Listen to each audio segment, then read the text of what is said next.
back to Almost Sideways, a place for movie conversation. My name is Adam. This is Django, and we are going to be talking about Zack Snyder's latest addition into the zombie stratosphere, I guess. This is also the latest Netflix film that's opening wide release on Netflix, but also was able to release in Cinemark, which is a really big deal this last weekend, in which I was able to see it on the big screen, and that is Army of the Dead. Now, if you're new to the channel, I love talking about movies and having great conversations with you guys, as well as my other co-hosts as well, Zach, Terry, and Todd. Today's conversation is going to be based off Army of the Dead and Zack Snyder and in his zombie verse as well.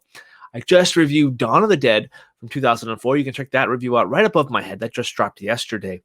Anyway, today's review, I'm really excited to talk about Army of the Dead. I've been sitting on this for quite a bit. I actually saw it on the 15th, which I'm really excited. I was able to see it on the big screen because I think it really made me like the movie even more. So today I got my maker's mark here. I'm going to take a little sip here as I give you guys my review. It's going to be something new doing some reviews here. So here we go. When a zombie outbreak happens in Las Vegas, a group of mercenaries decides to go in and pull off a great heist at one of the casinos there and try to take the money out of the vault that is just sitting there. It's just begging to be stolen in this vault. The mercenaries take on this task led by their big dog, Dave Bautista. And he's definitely a bright spot in this film for me. I thoroughly love Dave Bautista in pretty much every movie that I've seen him in. Even from some of the smaller roles to Guardians of the Galaxy to Spectre, Blade Runner 2049, even Stuber, I enjoyed him in that film. I don't know, maybe it's just my wrestling instincts in here, and I've been a fan of his, especially when he was in WWE. Big fan of Dave Bautista, and I think this film is what he has really shined in.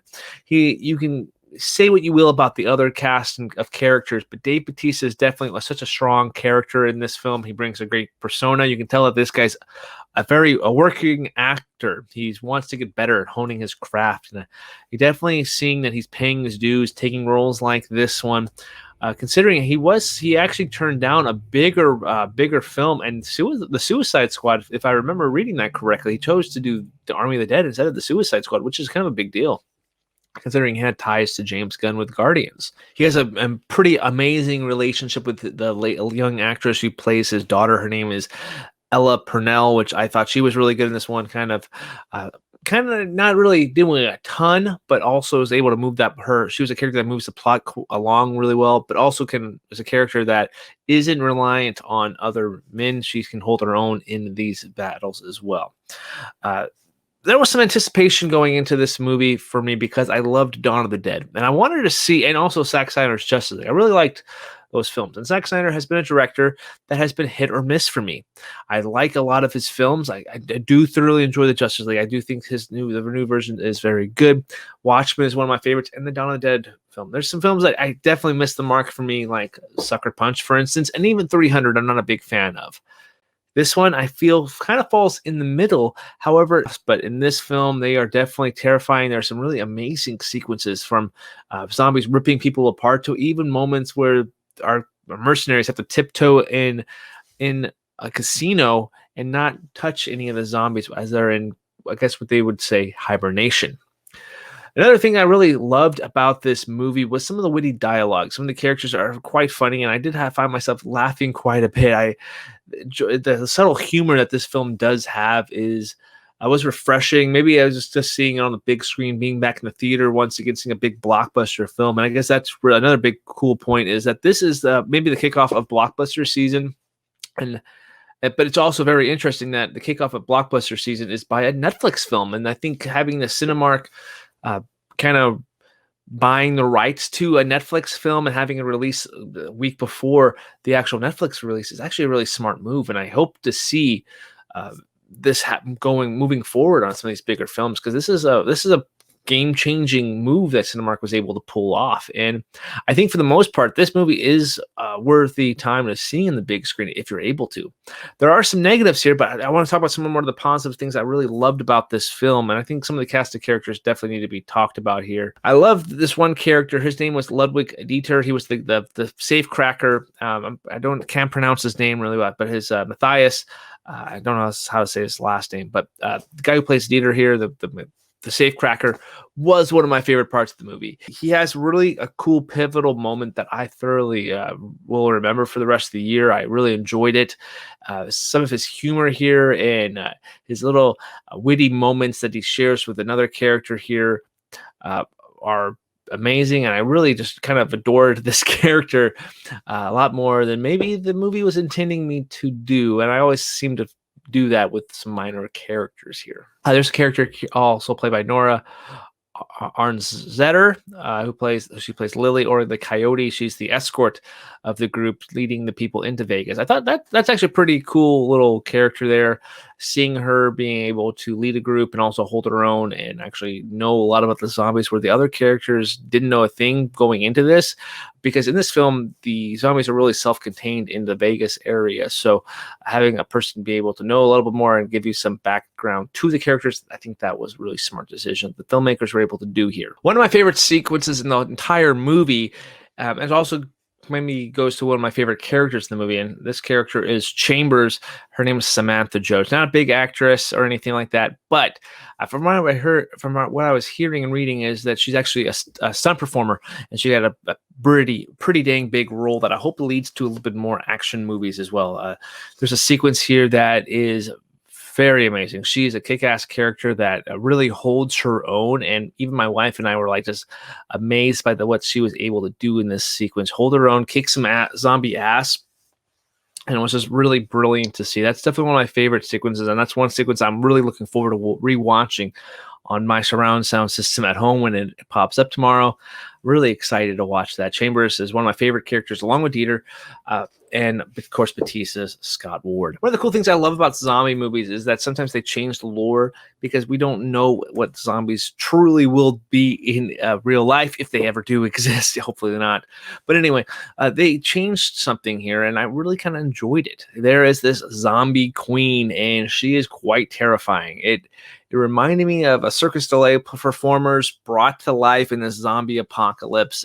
Her movements were precise, but also terrifying. It is her menacing looks and cowls and her clicks of her tongue, and her body language was kind of chill-inducing, and I thoroughly just was all for it. I love that menacing performance just by an appearance by this zombie queen, and seeing the relationship that the zombie king actually inevitably does have with her, and that those moments that those minor moments they do share. And there's a kind of an interesting little thing here that I'm not going to mention, but you should definitely watch. You'll know what I'm talking about. Was something that I was not expecting that really kicks off this big battle, I guess, between the mercenaries, and the inevitable battle between the mercenaries and zombies. I think that was done really well. Before I get into my bad, I'm going to take another drink of my Maker's Mark. Going to my negatives here, there are some things I want to talk about, and that is that this movie is way too long. Sitting in about an hour and 48 minutes, over 28 minutes longer than 2 hours. I feel like the movie's way too long. I grant it, make it 2 hours, 10 minutes, no problem. I'm okay with that. But considering that the first half of the movie, which is about 40 minutes before they actually even get back to Vegas, definitely felt like it was dragging. I get it. They're trying to build backstory and the relationships of each character. And however, I just felt like it was overly long and played out. And some of the characters that they introduce in this, I just do not enjoy whatsoever. There's a plot line here where a mom who is trying to get some money for her kids so they can get out of this encampment that's next to the Las Vegas. She sneaks in to break into a slot machine, but she doesn't come back. So of course, Scott Ward's daughter, Dave Bautista's daughter in the film, wants to go find her, and the movie doesn't take into account the ending of the film for them, and they just kind of disappear. And I didn't really care for that. They seemed like they were just there to be extra characters, and they served no purpose to the main story. I think that storyline could have been cut out completely, and it would have been the same exact film. Some of the other characters here, there's another couple characters that I just didn't care for.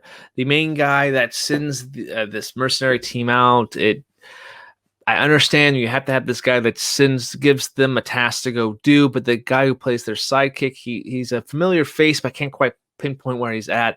didn't really care for him. He just kind of seemed out of place in this film, and it didn't work. He didn't really work for me. I get he's just basically playing the jackass character in this movie, which you always have to have in a zombie film. One of the characters I haven't mentioned quite yet, it's kind of a positive, but also kind of a negative in a way, and that is Marina Peters, who plays the helicopter pilot, and that's played by Tig Notaro. Notaro's a very funny comedian. I loved her Netflix special, and I thought it was really funny. She's rather funny here. A lot of really funny lines. Apparently, she was all CGI in this movie too. She wasn't actually there because she was a last-minute replacement for another actor who had some allegations come out against him. Regardless if you believe the allegations against that actor, it's kind of a bummer for him because he was kind of a bigger name face, I guess, and pretty funny as well. However, I understand why the directors and the film crew and the studio decided to inevitably take him out of the movie because they're not going to support that. And I get that. However, proven until innocent until proven guilty, regardless what you feel about the actor. And I know my thoughts on him, and I'm not the biggest fan of his comedic style. And, regardless of if I believe the account or not, we still have to stand by those core values of innocent until proven guilty, no matter what. Instead of making quick judgments on stuff. But anyway, and you have to have some kind of you have to take, I look back at older films of people who have come out as guilty, and you have to kind of, look at the art, not the artist type of thing. And anyway, that's more than what I wanted to get into it, but I thought that I should at least address something here in this thoughts.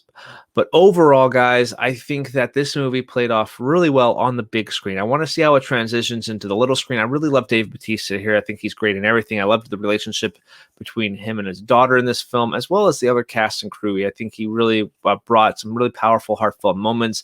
The action in this film that Zack Snyder does bring in is maybe some of the most brutal action of his two zombie movies. There are some really cool characters here, like this zombie queen I thoroughly wanted to see more of in this film. The action here is top notch for this kind of zombies genre, and I did like some of the side characters and some of the humor that played in here. It broke up the monotony of some of the just action sequences. The negatives, though, are going to be pretty strong. It almost holds the movie back here, and it's the pacing of it at times feels a little draggy because of the length. Length is kind of a big thing. At least on Netflix, you get people to pause it. But I still feel like that 2 hours, 42 minutes is way too long for this movie. Inevitably, though, I originally had a 1 thought rating for the website, but I'm going to go up a notch. I give this movie a 2.5 out of 4 stars. I think this is a thoroughly entertaining film that you should definitely check out and enjoy. And a lot of people are going to love this movie. Anyway, what do you guys think of Army of the Dead? Did you like it more than I did? Did you have the same thoughts as I did? Let me know in the comments section down below. Again, my name is Adam. If you're new to the channel, make sure you hit that subscribe button and join the conversation. We got one more shot of whiskey here, so bottoms up. You guys have a good one.